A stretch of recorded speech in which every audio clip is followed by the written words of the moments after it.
CURT designs a trailer hitch, it is our focus to make the installation as easy as possible. In this video, we will cover all the steps encountered when installing a trailer hitch. It's important to note that every hitch installation is different and that some or none of the following steps will be necessary depending on the vehicle.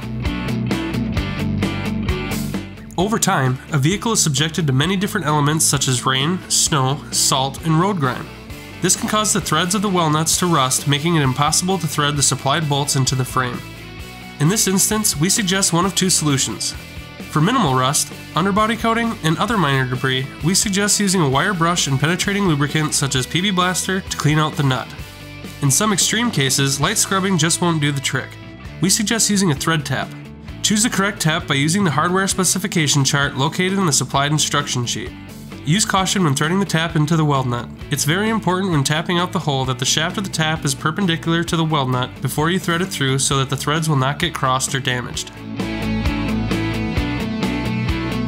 When there aren't enough accessible weld nuts to support a trailer hitch, it is necessary to pull the hardware inside and through the vehicle's frame rail to the correct attachment point. When applicable, CURT supplies a Fishwire tool as an easy solution to this task. There are two different techniques used in many hitch installations: standard and reverse fishwire techniques. During the standard fishwire technique, insert the coiled end of the fishwire up through the mounting hole and out through the axis hole in the frame. Place a square hole spacer over the coiled end and insert it into the axis hole. Thread the bolt into the coiled end and push it into the axis hole. Pull on the opposing side of the wire and the bolt will pass through the spacer and frame, giving you a solid attachment point. The reverse fishwire technique may require the mounting hole to be ground out wide enough to allow the spacer and bolt to fit through. Start by threading the carriage bolt onto the fishwire. Then, place the bolt into the mounting hole head first, feed the spacer onto the other end of the fishwire and angle it into the mounting hole.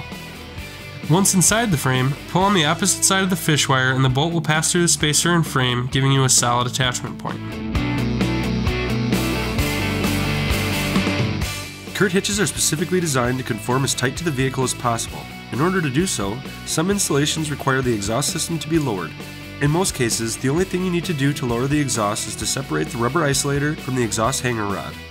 To do this, spray lubricant or soapy water mixture on each side of the isolator for ease of removal. Use a pry bar as a lever in between the back of the rubber isolator and the hanger stop. Carefully slide the isolator off the hanger rod. It is always a good idea to support your exhaust system when lowering. Use a wire hanger or ratchet strap to support the exhaust from hanging freely.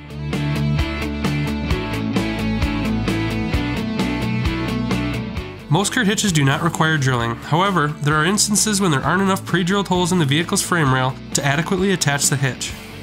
Use the hitch as a template and mark all holes that need to be drilled.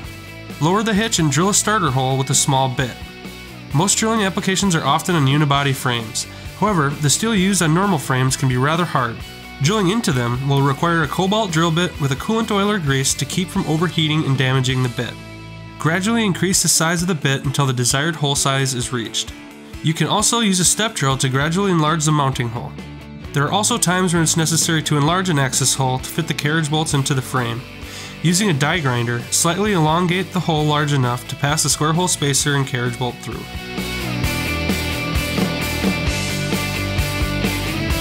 There are a few instances when installing a hitch where fascia trimming is necessary to obtain proper ground clearance or to conceal the main body of the hitch.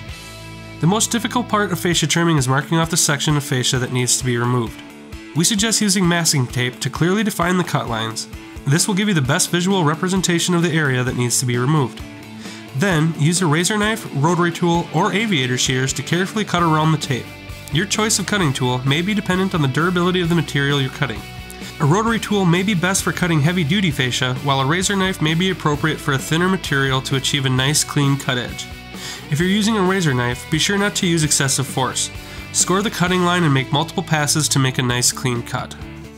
Thank you for taking the time to watch this video. Be sure to look for the custom installation video for your hitch and vehicle. If you have any questions in regards to anything towing, please visit CURTMFG.com. CURT, the first name in towing products.